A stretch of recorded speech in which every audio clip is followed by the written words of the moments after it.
Thank you, Roshni, for agreeing to volunteer for this interview. Tell us about your work to begin with. Okay, so for the last 1 year, in light of the pandemic, I've been a stay at home mom to my 3.5-year-old and my 1 year old. Prior to which, I worked as a human rights lawyer. And I also co founded a homemade food startup with my husband. So, as a lawyer, I've worked on issues related to human trafficking, child sexual abuse, and sexual harassment at the workplace. I've also, like, briefly been involved with program planning and program management in the international NGO that I was part of. Great, thanks, Roshni. I think that's a more holistic definition of work: being a mom, being a wife, being an entrepreneur, being a professional. Thank you. How does your work connect with God's plan for creation? How do you see your work connecting with God's plan for creation? Right, so this is an interesting question. So, to answer that, I think I will explain what work means to me personally.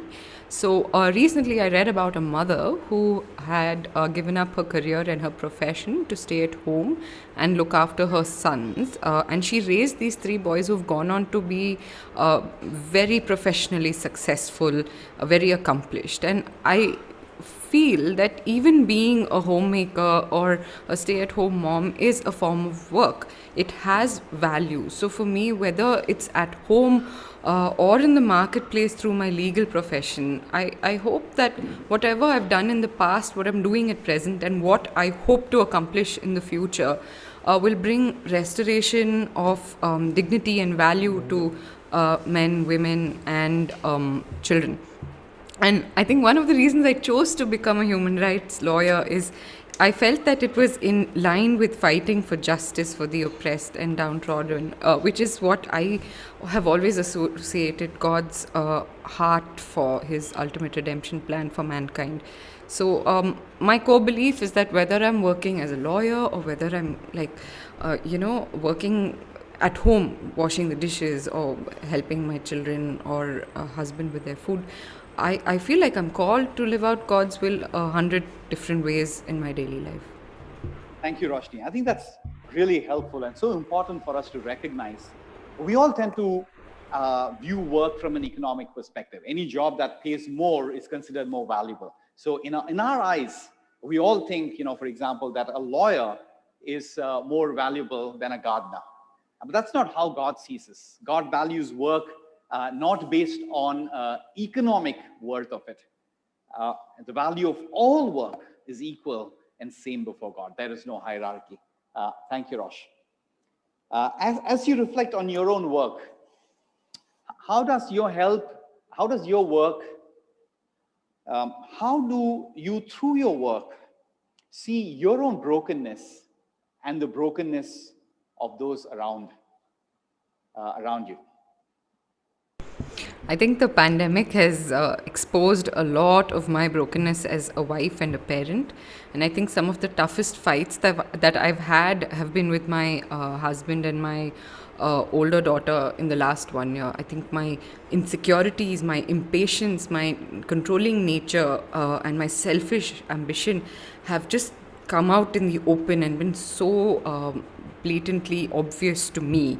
And it's also actually showed me the brokenness of the world around me, either with my family, but also with mothers who have been struggling during this time, unique to their own context. And I think one area which I have been seeing around, which has affected me, and I'm trying not to allow it to influence me, is that I think there's a lot of theories right now in social media, especially, as well as in the world, on what it is to be a good wife or to be a good parent. And I think it swings back and forth, and there's like a lot of judgment on women who choose to stay at home and work, but there's also judgment on women who choose to go and pursue their career and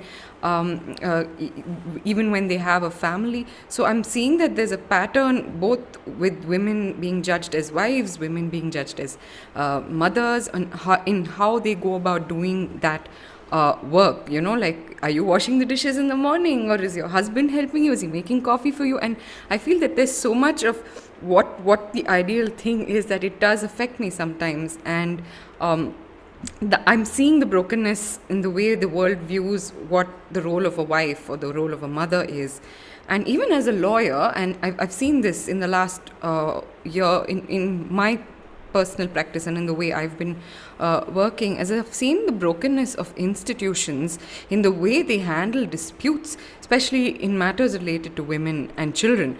And I'm seeing the fallenness in the way businesses are run, the way people are badly treated, and how decisions are made keeping people just as a means to an end. And I think it just constantly reminds me that's not how God intended for us to function. Thanks, Rosh. What you were referring to is women being force-fitted or stereotyped into certain roles and being judged on the basis of that. We're going to be talking about that in the sermon as well. So I'm glad you flagged it off as well. How has the gospel made you a better worker? How has who Jesus is and what he's done for us, how has that made you a better worker? Right. So it's a really small thing, and I think I'm going to share this related to how it helped me, and how the gospel has actually really changed the way I approach my daughter. So as a parent, I have very high expectations for my children. I want them to be smart. I want them to be intelligent. But I think my approach towards that has been very flawed and broken. So I'll just give you an example. My daughter was learning how to count, and I was getting very impatient and angry if she wasn't able to count, because I wanted her to count properly, and this led to a lot of screaming and getting upset, to a point where when she was having online classes, and when her teacher would ask her to count, I noticed that she was the only student who was shying away from counting, who didn't want to count, and was creating a scene.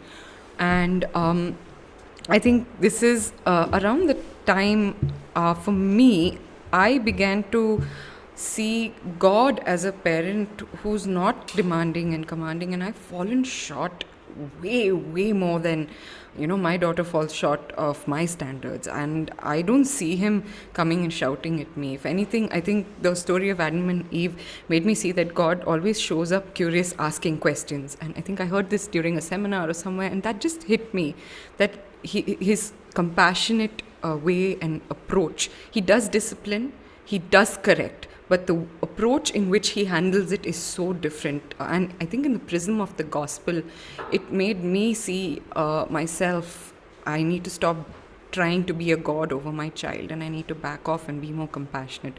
So I changed the way I was approaching her. I started being a little bit more helpful and cheering her on, and stop the screaming and shouting. I was correcting her, but tried to do it in a more compassionate manner. And so I guess one result of that, one area of transformation which I did see, is my relationship with my daughter has definitely improved. She's able to count. And I think last week, when her teacher asked her to count, she went over and above what she had to count. And I was surprised. And I think during an interview, she very calmly counted. My husband was surprised. So I'm not going to take the credit for that, but I do feel that where I could have been stifling her, I was stifling her. When I backed off, I noticed that she began to thrive. So I feel that that's one area specific in my parenting where the gospel helped me. A very real, practical example. Follow-up question: how have the gospel, how has the gospel inspired you, enabled you, empowered you to serve others? Uh, so I'm not sure how specifically I do this, but so I actually literally like serving my husband and kids food.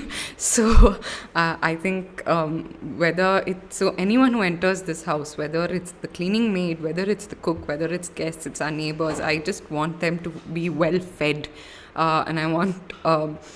So I think I try to ensure that I'm constantly cooking or baking something for my family, or my neighbors, or my husband's colleagues, and I think I try and love and serve others through cooking. Thanks. I think many of us here can vouch for that. We've benefited from that. Yeah. The last question: How do you see your work here and now connecting with the perfect world that Christ is going to establish when he comes back one day? Um, I think professionally as well as at home, whether I'm a lawyer, whether I'm a homemaker or a mom, I think I'm very, very passionate about women and their rights. And I think when Jesus comes again, I feel that there will be true and actual equality for women, which will exist not in the way I misunderstand it or in the way the world imagines or mandates, but in a pure and beautiful way. And so I feel that in a lot of what I'm doing, whether as an entrepreneur, as a lawyer, as a mom, as a wife, I think I am fighting for value. So I connect my work here on earth with the value that I think Christ has already fought for and won. And I think I have to remind myself that my work is not going to give people value on earth. But when Jesus comes, there is going to be value. There will be justice that's fair. There will be, upbringing that's right. And so I think there are times where I have to learn to let go and take a step back and allow God to do what He's doing. And there are times when what God is doing forces me to go forward and be a better steward, be a better wife, be a better neighbor, because I want to think big picture, eternity wise. This is what God is going to accomplish. Thank you so much, Roshni. Thank you for stepping up and sharing all of that. And we celebrate Women's Day tomorrow, and it's quite appropriate that we invited you to share, given the wide range of responsibilities and calling that God has called you to. Great. Thank you so much, Roshni. Thank you for joining us.